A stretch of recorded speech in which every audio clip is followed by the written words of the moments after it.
The guys you know and trust, talking about the teams you can't live without. This is DJ and PK on 97.5, the KSL Sports Zone.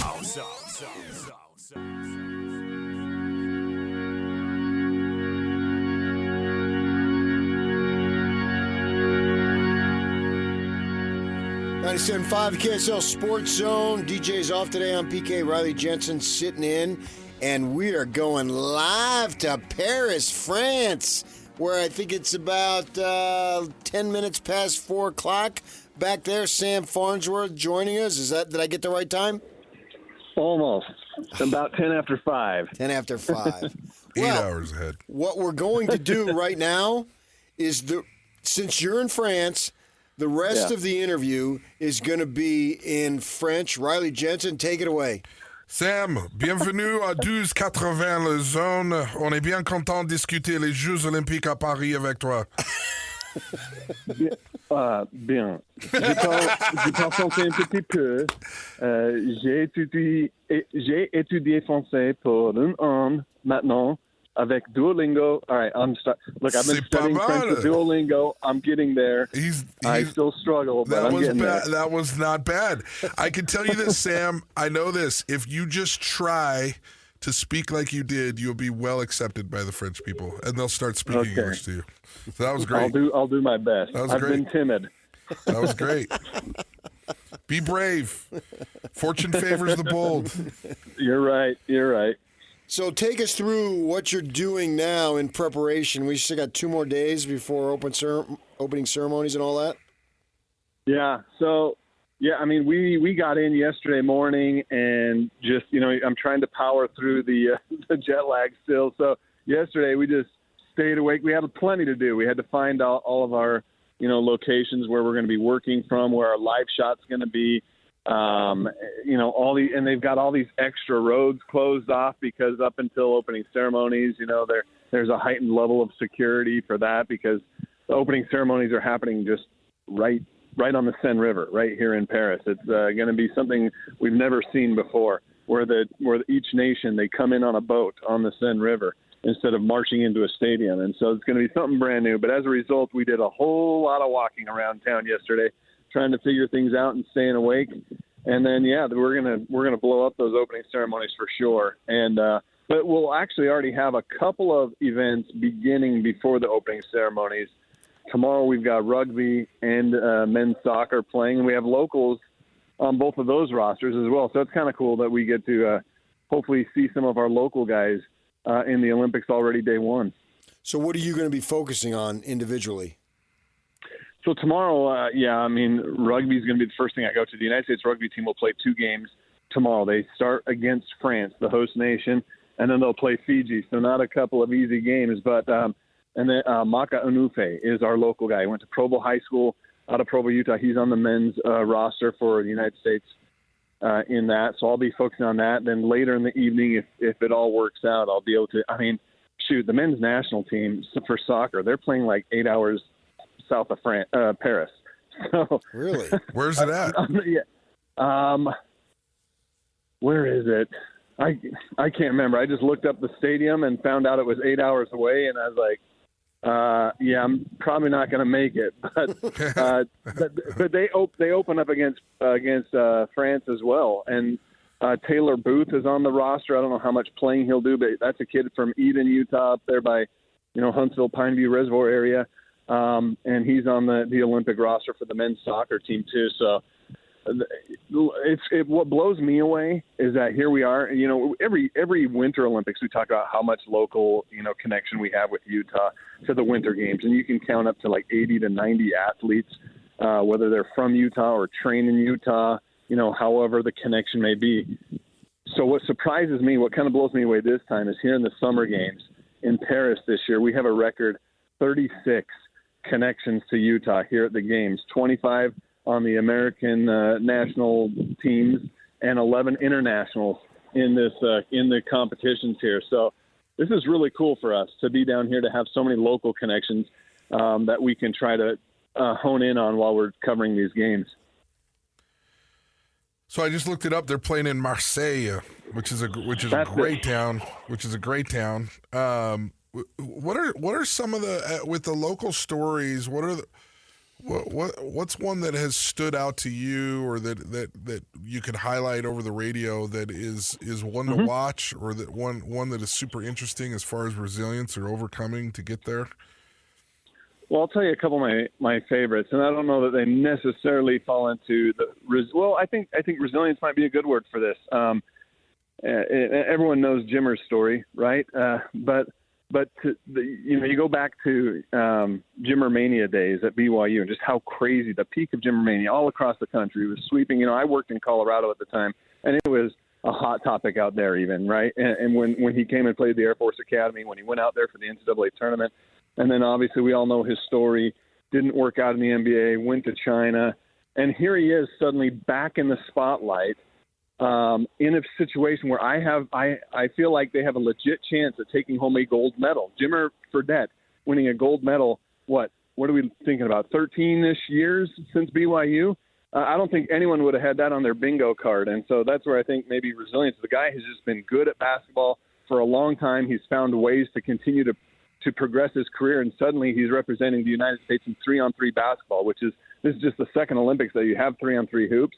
And I think it's, for me, that's one of the events I'm most excited about watching, and partly because of the Jimmer connection, but just because it's 3-on-3 hoops. I mean, what kid out there hasn't played 3-on-3 hoops growing up out in the street? And that's kind of the motto, from the streets to the Olympics is what they're calling it. So I'm excited about that. The women's side of 3-on-3 basketball is also pretty exciting if you're a University of Utah fan, because the women's Canadian team has 3 former Utes there too. That are two of them are playing, and then Kim Smith-Gosher, a legend at the U. Her jersey number is retired there at the Huntsman Center. She's the head coach of that team. For me, that's one of the events I'm most excited to follow and to watch is the 3-on-3 basketball, just because we have those connections, and I think legit chances to medal on both sides too. Sam Farnsworth of Channel 5, live from Paris, joining us. How will your team handle the men's basketball? Because obviously that's a headliner. It is, and if depending on schedules and stuff, if it doesn't conflict with. I was kind of hoping that there would be like Dame Lillard or some sort of local-ish connection, even if Donovan was on the team. And then even if you go international from the Jazz, Lowry's not in it. The Philippines aren't in it, which would have featured Jordan Clarkson. We'll still have. I don't know how. I feel like Utah fans are still big Rudy Gobert fans, and so it would be interesting to go and check out the French national team play. But it's still, from an international standpoint, the basketball tournaments they move the meter, but it's not like it does in America, right? So obviously our market, who we report to, will find the men's basketball a hot ticket item, a hot topic. And so we want to be there as often as we can. It's just kind of strange that it feels like a lot of times there's some local ties to the U.S. team, and it feels like this year there's just not. As a reporter, when you see these players and you see these participants participate in the Olympics, is there and I'll just give you like a little side note. Like I had the opportunity to be a mental performance coach for the archery team in the Czech Republic. And I put on a USA jersey, and it was actually a really cool feeling for me. Is there still that feel with these athletes, or is this more just like, well, I'm a great athlete and this is what I do, or is there a feel that they still love to represent their country and that there's something about putting on that Team USA jersey?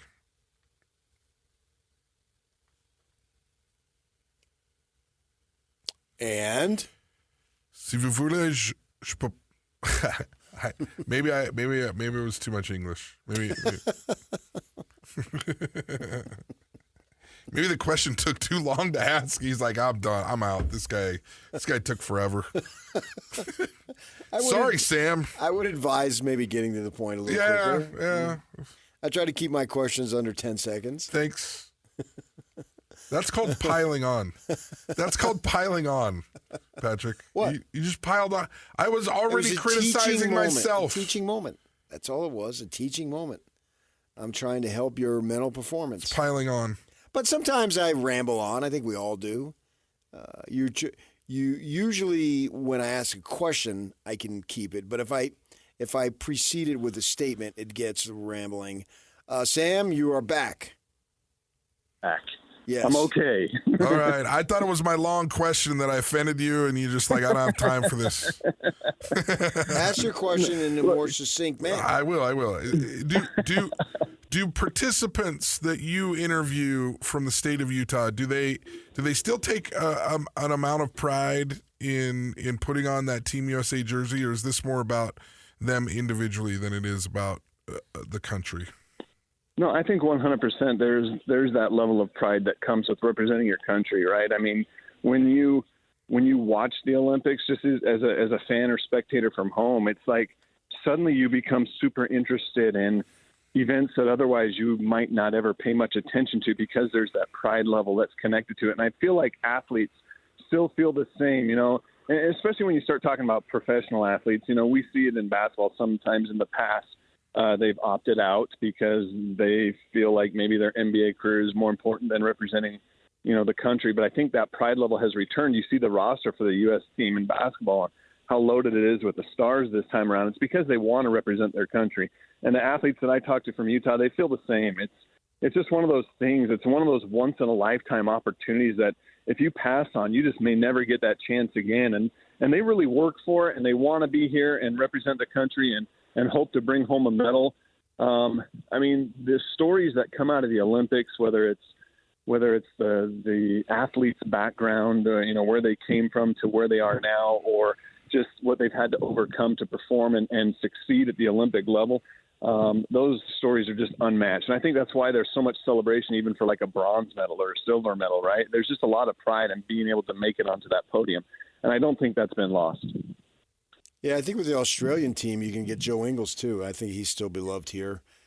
So that's somebody to keep an eye on with the, what they call them, the boomers from down under. Yeah, 100%. Yeah. How, with the time difference, how is Channel 5 going to be handling all the reporting? Yeah, it's that's a good question. It's crazy because we're still going to be on in every newscast. So that's just on us to be ready to go at the times that we have here. So for me, I'll be on most nights at 10 p.m. still, which is 6 a.m. here. Alex Cabrero, he'll be on at 4, 5, 6 p.m. back in Utah, and that'll be in the middle of the night here, 2, 3, and 4 a.m. So it's just the shifts that we've got. Tamara Vaifanua, she'll be on for the morning shows, which for her is kind of middle of the day here, so that's kind of nice for her. But we're still going to be reporting to each of our regular newscasts. We just have to tweak our schedules here to be ready. But at the same time, the Olympics don't tweak their schedules, right? So we just lose a little bit of sleep is what I'm getting at. We'll still have to hit those weird times and then still hit our events during the day. But according to guys like Alex, who've now been to 8 Olympics, there's ways around it. You just find time to take naps and do what you have to do along the way. But we'll be there. It's just 3 weeks. We'll make it. Yeah. Listen, you need to tell Tamara hello from me, Riley Jensen. She's a friend of mine, and tell her that she can't take 15 naps, a day while she's there. She has to, she actually has to work. She can't just sleep her way, just sleep her life away while she's there. I'll let her know you said that, Riley. Okay. She actually gets probably the most normal schedule of us all, so I'm kind of envious a little bit. But that's, she still does a great job, so we're glad to have her out here with us. She's great. And then how is it going to work in terms of just NBC televising the events back to us here locally? Yeah, it's crazy how that's changed over the past, I don't know, let's say about 10 to 12 years, how, especially with the internet and social media, you can't hide results anymore. So if something is live at 7 in the morning, 6 in the morning or whatever, and 15, 20 years ago, NBC would wait till prime time before they would show that event and no one would know, right? But nowadays it just comes out so quickly. So NBC does a really good job at just televising everything live when they can. And with with the Peacock app and all of their other channels that they've got out there. I don't, in the past they've used MSNBC, CNBC, whatever, all those NBC outlets, USA Network. I think all those networks will still carry certain events live. So a lot of it's going to be live. The opening ceremonies will be live, I think, at 11 a.m.-ish Mountain Time on opening ceremonies, and then they'll revisit the best moments of all that stuff during the primetime lineup. So NBC will have it very well covered. So if you're one of those people that love to watch it live, you just have to make sure that you know when it's on and make sure you get the TV on or the app on to stream it at the right time. If not, plug your ears until the prime time starts and and watch the recaps. So on our morning show, we'll be having live events that we can watch in studio? Should be able to, yeah. I think, trying to remember, I think, so 8:30 a.m. tomorrow is when the men's rugby team starts, 8:30 Mountain Time. So you'll have that, and there's events that start as early as, 5 and 6 and maybe even earlier than that in the morning in the Mountain Time Zone almost every day. So, yeah, when you guys start your show, you'll already have some Olympics going on. That'll be cool because we rarely have that. Usually we got like British Open golf, and that's about it at our time. And what's crazy is that you guys, you can map out all this stuff, right? And you got it all planned. But there's going to be a bunch of stuff that's going to happen that you can't anticipate and you don't know about, and it's going to take over, which is one of the things that I think is exciting when we cover sports. And we have maybe a general idea, but when we get there, who knows what's going to happen? And so you can plan it out, but you got to be ready to go whichever direction it takes you. Yeah, exactly. It's both the best and the worst about our jobs, right? Because it's nice to know what your plan is, to have it mapped out, like you said. I mean, that's the way I spent the first half of my day today. It was okay, kind of mapping out my next 2 days. But exactly what you said has been exactly what our producers and bosses back in Salt Lake have been telling us. You have to be ready to pivot, because without a doubt it's going to happen at some point. And you know what? But that is a part of the adrenaline rush of covering live sports, is you just can't anticipate what's going to happen. Whether it's the event itself, the play on the field or on the court or wherever, you can't anticipate the drama there. But obviously, there's another aspect of it now when my producer says, no, don't go to that, go to this instead. And then I'll have to find the right bus or the right cab or whatever to get me to wherever I need to be. But, hey, I'll try to live it up for these 3 weeks and hopefully have a lot of good stories to tell. Well, just being there, is that going to be your form of tourism? I think so, right? Like, people are telling me, hey, be sure and go visit this or sure and go eat here and there. And I'm like, guys, I don't even know. I don't even know what my schedule is going to be totally yet. I'm just going to kind of be there and be ready and get going. Today has been a little more of a down day, so I'm just trying to get my bearings a little bit. And, I pop into a boulangerie here and there and get some French baked goods, but because I just feel like by tomorrow I'm not going to have time for any of it. Well, you got any suggestions, Riley? For a patisserie, you got to get it's called une religieuse, which is like a religious lady. It looks like a little nun. And you can get it in coffee cream, chocolate cream, or vanilla cream. It's really, really good. If you're wanting to like step out into the world a little bit and get a little bit of a different patisserie, it'll be good. I'm going to do pastry. It's at the top of my list now. I'm going to be looking for a religieuse. There you go. That's pretty good, dude. I'm very impressed with your Duolingo. He's been practicing. I'm way impressed. Well, look. Full disclosure. I took French in like junior high school. I mean, it's been a long time, but there was a little bit of a background. Listen. I went there. I went on a mission there. There were some missionaries that don't have the accent that you just pulled off right there. So, Good. Yeah. Well, I need to tighten up my belt a little bit and not be so afraid to talk to people in French, I guess. Yeah, you do. And they will help you. When you try, see, everyone says French people are rude. It's because it's because Americans go over there. They don't even try to speak French. They're like, hey, can I get a religieuse? They like talk real loud like that's going to happen. But if you said, pourrais-je avoir une religieuse? They'd be like, oh, sure, you can have a religieuse. And they'll be super nice to you. They'll be great. There it is. I will do that, and I will report. All right. Do they? Does the Olympic people? Do they feed you, or are you on your own? No, so NBC has their own like compound that we can work out of, and then there's also like the International Broadcast Center where a lot of other reporters, beat writers, and things like that can go to as well. There's like 3 different kind of media locations that, yes, they do have like a cafeteria or something. But after our tours yesterday and kind of figuring out where those workspaces are compared to where our live shot location is and where events are, we're like, just be ready to buy food in the street because I don't know how often we're actually going to be in there. But yes, that's the long answer to your question. Well, I heard JJ yesterday with Alex talking about you guys are going to be live a lot of times right in front of or down the street from the Eiffel Tower. Yeah. So it's a pretty sweet setup that NBC got. So that's all NBC's location. They got this where they'll have their morning show, what's it, the Today Show, and just all of NBC's stuff, and then as well as ours, their affiliates, they kind of carved out a little like 10 by 10 spot for you to set up your own little set.